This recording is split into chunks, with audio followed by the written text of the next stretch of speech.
ज्यादा कंपनी जो सबसे हाईएस्ट सीटीसी थी वो 24 लाख की आई थी। I to give the money to write the exam, मतलब एक्स्ट्रा मनी भी, एक पेपर का 500 रुपए। मतलब फिर मुझे लगता है कभी कभी इनका फालतू का असाइनमेंट्स बहुत ज्यादा हो जाता है, लाइक जैसे CI1 CI2। Hi guys, welcome back to my channel. तो आज की वीडियो में सारे क्वेश्चंस आपके आंसर करने वाली हूँ जो भी आपने क्राइस्ट यूनिवर्सिटी से रिलेटेड पूछा है। तो चलो स्टार्ट करते हैं। सबसे पहला question, when you join Christ? तो मैंने 2022 में ज्वाइन किया था क्राइस्ट और कोर्स था मेरा BSc इकोनॉमिक्स एंड मैथ्स। तो बेसिकली मेरा जो स्कूल ऑफ साइंसेज रहता है वो मेरा बेसिकली वो स्कूल था। डिफरेंट स्कूल्स होते हैं, like school of commerce, school of business, ठीक है, business, school of arts, school of something different होता है। तो मेरा स्कूल ऑफ साइंसेज था, ठीक है। हाउ इज द एक्सपीरियंस वो मैं आगे बताऊंगी। Is it worth to join ये मैं थोड़ा आगे बताने जा रही हूँ। प्लेसमेंट्स गाइस, मैंने प्लेसमेंट्स के लिए एक वीडियो बनाया था बट मैं इन जनरल बता देती हूँ। प्लेसमेंट्स आर गुड गाइस, क्योंकि बहुत ज्यादा कंपनी आती है, इतनी ज्यादा कंपनी आप कोई और कॉलेज में अगर चले जाओगे for the placement in India उतनी ज्यादा नहीं आएंगी जितनी क्राइस्ट यूनिवर्सिटी से रिलेटेड। एक दो छोड़ सकते हो, जैसे एक दो कॉलेज हो जाता है जिनमें अच्छी आती हैं, बट जितनी नंबर ऑफ प्लेसमेंट्स क्राइस्ट में आई थी बहुत ज्यादा थे। मतलब इट्स इनसेन। इवन मतलब हम लोग जब ग्रेजुएट हो गए थे तब भी हमारे पास आ रही थी कि इतनी ओपनिंग्स है, ये बहुत ज्यादा कंपनीज आती है प्लेसमेंट्स के लिए। ये मैं बहुत अच्छा पॉइंट कहना चाहूंगी। और एक और चीज मैं कहूंगी, मेरे हिसाब से लाइक द हाईएस्ट, मतलब मेरे सेशन में जब मैं थी, मतलब इसी साल, तो सबसे ज्यादा कंपनी जो सबसे हाईएस्ट सीटीसी थी वो 24 लाख की आई थी। उसके बाद 12 लाख की आई थी, सीधे 24 से 12 लाख एक कंपनी आई थी 24 लाख की। उसके बाद 12 लाख, फिर 10 लाख, फिर 9 लाख, फिर 4 लाख, 6 लाख, मतलब बहुत डिफरेंट 7 लाख, 8 लाख, फिर तो एकदम डिफरेंट होने लगता है। बट हाईएस्ट जो आई थी 24 लाख आई थी। आपको और भी डिटेल वगैरह जानना है कि कौन कौन सी कंपनी आई थी, क्या आया था वगैरह सब कुछ, तो मैं ये वीडियो जो मैंने बनाया था आप उसमें जाके एक बार देख लेना। मैं डिस्क्रिप्शन बॉक्स में लिंक डाल दूंगी, ठीक है। यूट्यूब में से बहुत सारे क्वेश्चंस पूछे गए तो मैं सबको आंसर करने वाली हूँ। Psychology students get placed and how is the faculty? तो गाइस, साइकोलॉजी स्टूडेंट्स हो या फिर आर्ट स्टूडेंट हो या फिर आप साइंस स्टूडेंट हो, जो भी हो, सारे स्टूडेंट के लिए कंपनीज आती है। ऐसा कोई नहीं कि कोई कोर्स जिसके लिए प्लेसमेंट्स होती ना हो, हर एक स्टूडेंट्स के लिए प्लेसमेंट आती है। एंड फैकल्टी टॉप नॉच, मतलब ये मैं कहूँगी कि सारी जो फैकल्टी सारी PhD क्लियर है, उनको बहुत ज़्यादा नॉलेज है। कोर्सेज की फैकल्टी बहुत अच्छी है, सारी हाईली क्वालिफाइड है, ठीक है। नेक्स्ट क्वेश्चन आता है कि इंटरव्यू इंग्लिश में देना होता है कि हिंदी में? गाइज, इंग्लिश में ही देना पड़ता है, हिंदी मत यूज करना, ठीक है। तो इंग्लिश के लिए अगर आपको इंग्लिश उतनी अच्छी नहीं है आपकी, तो आप अच्छे से प्रिपेयर करना अभी से स्टार्ट कर दो। अगर अच्छी नहीं है तो अभी आप दिसंबर में छोड़ सकते हो, अभी दिसंबर के टाइम मत दो। अब जनवरी जब आएगा, फेब में आएगा, जब नेक्स्ट राउंड निकलेगा तब आप दे सकते हो, ठीक है। तब तक के लिए रोज हर दिन आधे घंटे 1 घंटा प्रैक्टिस करो इंग्लिश, ठीक है, क्योंकि इंटरव्यू सबसे ज्यादा इंपॉर्टेंट है अगर आपको क्राइस्ट यूनिवर्सिटी में जाना है तो, ठीक है।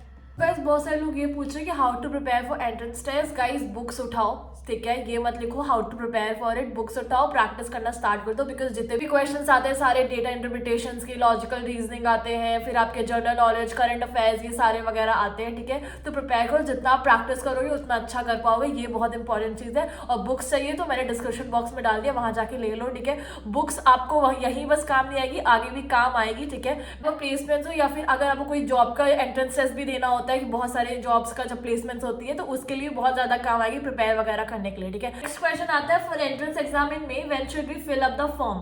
गाइस, मे के टाइम ही खुलेगा एडमिशन फॉर्म, ठीक है, उसी टाइम अप्लाई करना वगैरह और उसी टाइम आपको एग्जाम्स देने होंगे, ठीक है। गाइस, आई थिंक मैंने सारे क्वेश्चंस आपके आंसर कर चुके हैं। अब बात रही को करिकुलर एक्टिविटीज की, बात कर लेती हूँ। ये आपको जानना होगा, ठीक है, क्या क्या एक्टिविटीज होती है गाइस। तो को करिकुलर एक्टिविटीज क्राइस्ट यूनिवर्सिटी में बहुत ज्यादा होती है, अच्छी होती है, ठीक है। हर एक डांस टीम है, इनकी कॉयर टीम है, there is a CSA, there is SDG, there is a lot of things going on in every department. और हर एक डिपार्टमेंट में कुछ एक्टिविटीज हर वीक होती रहती है, आप स्टॉल्स लगाते हो, तो which is a very great thing for leadership, to improve your leadership, to improve your stage fear, even communication, ठीक है। ये सब चीजें मुझे बहुत अच्छी लगी वहाँ की। और आप प्लीज अंटिल आप पार्टिसिपेट नहीं करोगे तो आपकी ये चीजें इंप्रूव नहीं होगी, ठीक है। अगर आप कोई यूनिवर्सिटी में जा रहे हो, इतनी सारी चीजें आपको मिल रही हैं, आप इन्वेस्ट कर रहे हो, अपना टाइम दे रहे हो, तो आपको भी वहां से कुछ लेना है, ठीक है। ऐसा नहीं चले आना है बस, मतलब 3 साल हो गए कॉलेज के, अब चले आए।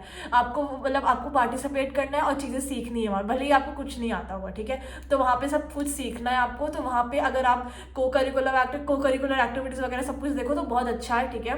कैंपस की बात करें तो कैंपस में सारी चीज़ें की फैसिलिटीज़ वगैरह है, ठीक है। अगर आपको टेबल टेनिस वगैरह खेलना है या फिर कुछ भी खेलना है, ठीक है, कैरम हो गया, जो भी हो गया, ठीक है, सारी चीज़ की फुटबॉल, इवन फुटबॉल ग्राउंड वगैरह भी सब कुछ बहुत अच्छा है, ठीक है।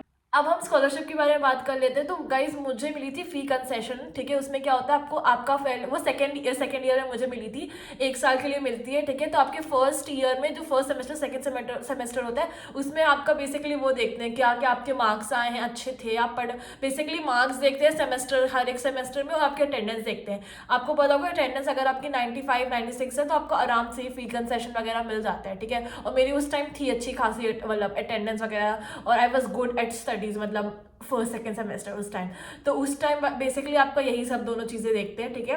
और भी चीज़ें छोटी छोटी तो देखते हैं, वो उसका मैं अलग वीडियो बनाऊंगी, कैसे कैसे फॉर्म भरना है, वो भी बहुत इंपॉर्टेंट है। बिकॉज भरते तो आपको हज़ारों लोग हैं फॉर्म की, मुझे भी फ्री कंसेशन में सबको तो नहीं मिल पाता ना ऑफकोर्स। तो इसलिए एक चीज़ होती है जो मैंने आई थिंक वो ट्रिक लगाई थी, वो काम भी कर गई थी हाँ उस टाइम, और मुझे मिली थी फी कंसेशन ऑफ 10,000 रुपीज, जो कि मैं बाद में बताऊंगी, ठीक है। Main criteria is your attendance and your marks, basically first semester में कितने आपने कितना स्कोर किया है, और सेकंड सेमेस्टर कितना स्कोर किया है। तो अगर आपका फर्स्ट क्लास विद डिस्टिंक्शन आ रहा है तो ऑफकोर्स आपको मिलने के चांसेस इंक्रीज हो जाते हैं, ठीक है। ऐसा होता है। शॉर्ट एक मेरिट स्कॉलरशिप भी होती है, पर वो आपको तभी मिलेगी जब आपके मार्क्स बहुत अच्छे अच्छे होंगे, इसलिए पढ़ाई में ध्यान देना अगर आपको स्कॉलरशिप चाहिए तो। इन शॉर्ट हम बात कर लेते हैं things which I don't like about this college. देखो गाइज मेरा क्या हुआ था, मैंने आई थिंक मैंने 10 से 15 हज़ार रुपए आराम से मैंने इनको ऐसे दिया होगा just to give the exams. तो इनका एक ये होता है कि अगर आपके पास पर्टिकुलर टाइप ऑफ अटेंडेंस नहीं है तो आपको पे करना पड़ता है, और तभी आप एग्जाम्स लिख सकते हो, which is very very bad, because already आप फीस ले रहे हो तो क्यों पे करना पड़ेगा आपको, ठीक है। तो मुझे तो बिल्कुल समझ नहीं आया, बट क्या कर सकते हैं, यू नीड टू, मतलब आपको करना ही पड़ेगा एग्जाम लिखने के लिए, तो आपको पे करना पड़ता है, ठीक है। आपको मतलब बेसिकली जितना जितना आपका अटेंडेंस कम होगा उसके हिसाब से होगा, ठीक है। और जितने पेपर दे रहे हो उसके हिसाब से होगा। अगर 5-6 पेपर दे रहे हो तो 5 पेपर, हर एक कभी कभी एक पेपर का 500 रुपये पे करना पड़ता है टू राइट द एग्जाम, ठीक है। अब मान लो मेरे साथ ये 3 सेमेस्टर हुआ था, 3 बार, तो मैंने कितना ही पे किया होगा, मैंने बहुत ज़्यादा पे किया है, ठीक है। मैंने आई थिंक 10K से प्लस ही पे किया था, मतलब 7K 8K से ज़्यादा ही होगा, मुझे अच्छे से याद नहीं है, ठीक है। बट उतना ही अराउंड होगा, 7 to 10K के बीच में होगा अराउंड, ठीक है। बट मैंने पे किया है बहुत बार इनको, ठीक है। To which I didn't feel like, मतलब ये अच्छा था, ठीक है, क्योंकि अटेंडेंस आपकी किसी भी चीज़ के लिए कम हो सकती है, और 85% बहुत, टू बी ऑनेस्ट, बहुत ज़्यादा डिफिकल्ट हो जाता है, क्योंकि शुरू में जो अटेंडेंस बहुत जल्दी होती है, बढ़ जाती है, बट जब लास्ट में दिन आते हैं ना, जैसे जब आपका मिड सेम आ रहा है, उस टाइम आपको 85% अटेंडेंस चाहिए, ठीक है। तब इतनी धीरे धीरे अटेंडेंस बढ़ेगी, तब भले ही आप रोज आ रहे हो कॉलेज, इतनी धीरे धीरे अटेंडेंस बढ़ती है, और फिर हो नहीं पाता, तो फिर आपको पे करना पड़ता है, फिर लिखना पड़ता है, ठीक है। वो एडमिट कार्ड ही नहीं देते आपको, which is something very very bad. मतलब आप क्या ही कर रहे हो, मुझे कुछ समझ नहीं आया, ठीक है, उस टाइम तो मतलब मुझे ये चीज़ अच्छी नहीं लगती, तो I am just saying it. फिर मुझे लगता है कभी कभी इनका फालतू का असाइनमेंट्स बहुत ज़्यादा हो जाता है, लाइक जैसे CI1 CI2, फिर आपका अब CI1 भी टेस्ट होता है कभी कभी, CI2 भी कभी भी टेस्ट होता है, फिर मैथ्सम आता है, फिर CI3 होता है, ठीक है। मतलब कभी कभी बहुत ज़्यादा हेक्टिक हो जाता है, सेमेस्टर टेस्ट हो जाता है, असाइनमेंट्स होता है, फिर इतनी 9 से 4 टाइमिंग्स है, तो अब अपने ऊपर कब ध्यान दो ये पता ही नहीं चलता, कि मतलब अपने आप के ऊपर, अपने स्किल्स के ऊपर, बिकॉज ऑफकोर्स कॉलेज के भरोसे तो आप कुछ कर नहीं सकते, कॉलेज ही हो रहा है बस ना, उसके अलावा भी आपको चीज़ें देखनी पड़ती है कि क्या कर सकते हो, अब हॉबीज़ परस्यू करना है, अपना इंटरेस्ट देखना है, जो भी अलग अलग चीज़ें, घूमने जाना है, वो भी अलग अलग चीज़ें होती है ना, तो अलग अलग चीज़ें, तो मतलब ये बहुत ज़्यादा हेक्टिक हो जाते हैं कभी कभी, असाइनमेंट्स ये सब वो, फिर आप एक्टिविटीज़ में पार्ट लेना होता है, तो उसमें भी कॉलेज मिस हो जाता है, कॉलेज कह रही हूँ, क्लासेस मिस हो जाती है, तो उसमें भी अटेंडेंस कम हो जाती है, ठीक है। तो ये सब चीज़ें थोड़ी थी, बट अगर आप ये सब हैंडल कर लेते हो तो it's okay, it's fine, totally fine, ठीक है। ये सब तो अ पर्सन शुड नो, ठीक है। आप डिसिप्लिन सीखते हो, ये भी अच्छी बात है, और ये सब तो ठीक है, बट मुझे यही चीज़ अच्छी नहीं लगती कि आप पैसा क्यों लेते हो जब आप एग्जाम्स, जब अटेंडेंस कम रहती है, ठीक है।